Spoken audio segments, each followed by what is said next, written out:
MLM Monday, episode 162. My name is Ben, your host, and I'm very excited to be here with you today talking about referral marketing this wonderful Columbus Day. Just wrapped up a book. I'm just finishing up the final credits of it here. It is from um, Jim McElvey, called The Innovation Stack. And Jim McElvey was the founder of Square, the payment processing company, and he unpacks some really interesting thoughts in there that are super relevant to those of us that run direct sales companies and serve this industry that we'll be walking through today. If you are live watching on Facebook, go ahead and comment below watching live. If you're on replay or recording, watching on replay or recording, comment below where you're watching from. Always great to connect with folks here on the show. So, talking about the innovation stack, he asked the question about just the definition of real innovation and the definition of real entrepreneurship today. And it's something that we need to unpack. In direct sales, network marketing, MLM, we create these systems where we want brand new people who are in our tribe that are promoting our products or services to simply copy what we've done. We want them to be copycats. We want them to come onto the team and do the duplicatable system, do the work. We remove the barriers to entry so that those people can have the tools and the technology and the training they need for success to follow the process like a franchise. But in your leadership as a company as a whole, are you just copying other direct sales companies and other network marketing companies? Or are you truly innovating? Are you truly an entrepreneur? And you kind of go back, and one of the things I really liked in reading the innovation stack was the talk about solving a perfect problem and what it means to be the entrepreneur.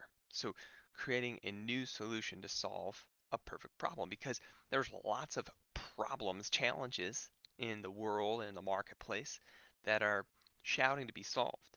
And some of those problems have great solutions, and some of them don't. Some of them are just being barraged and attacked with mediocre solutions.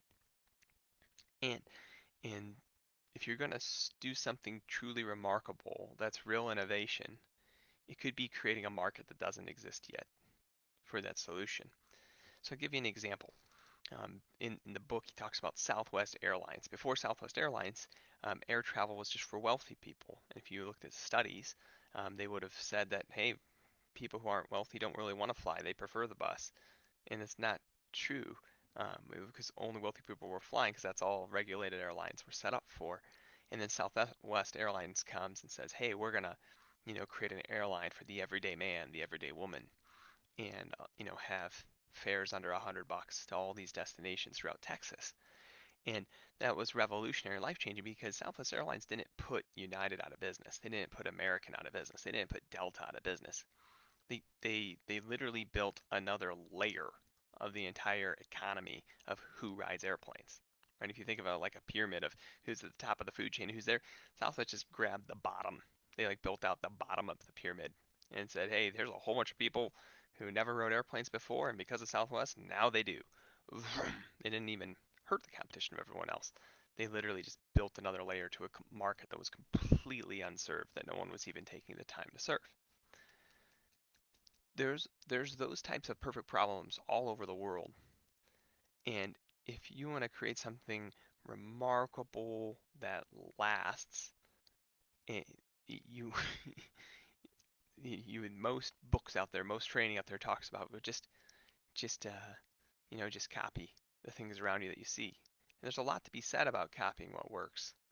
There's also a lot to be said about building something that's completely different, that solves a problem in a completely different way so that people are attracted to that, so that they can't even compare it in their mind to something else, that they have to listen because of how different it is, that their brain can't just check a box, say, oh yeah, it's another one of those, but they have to take a moment and hear it differently just because it's new and is truly new. And sadly, a lot of people have moved on from creating truly new solutions because it's risky, right?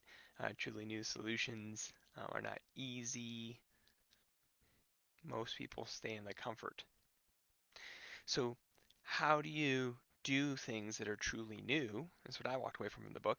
How do you do things that are truly new? How do you test stuff that's truly new and know if it's working or not? And that's why I step back to being grateful to some of the technology that's available today that's never been available before. One of the things that I think is so exciting is for companies that are true innovators, that are true entrepreneurs, solving big problems in brand new ways and not copying others. Some of the biggest challenges are measuring what's working and what's not. Measuring what content's actually getting new customers and members, what's not, trying new ways for people to reach out, trying new messaging, and reinforcing what's working, what's not, trying different training, and reinforcing what's working and what's not. And to do that, you have to have visibility in your platforms. And what's been fun in my journey from moving from being a rep in the field, building teams, and how much fun that was, and just what a blessing that was to my family to 10 years ago, plus now moving to the vendor side of the space and helping the companies from behind the scenes with the systems and the tools and the platforms it takes to win in the space. What's been fun is seeing what those clients struggle with and what those challenges are and creating solutions for them. So, not knowing what videos and what messaging is actually creating new customers and members is a challenge. 2 years ago, we went ahead to attack that challenge and created a whole science called predictive actions. We actually put out a study on it that we talked about weeks ago here on the show on 6 trends in 2020 that you have to know.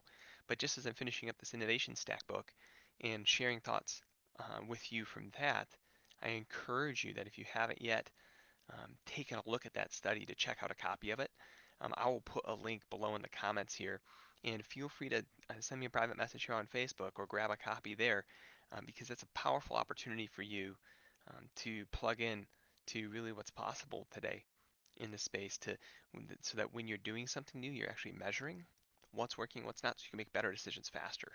Rapid innovation is available today, real innovation, and rapid innovation is because information's available where it never has been before. And that's what you can tap into. And so if you'd like to see some of that science that's available today and some of the tools where you can be taking everything your members are doing on their apps or their marketing systems or their virtual office and using that information to make better decisions, then we should connect because there's your future, your potential has never been bigger than it is right now in the space. Thank you so much for joining us here today, everybody. I want you to ask yourself that question if you're willing to do the work to do something remarkable. And if you want to know what's working and what's not as you're getting there, let us know. We're here to help. All right, we'll talk with you soon. Bye for now.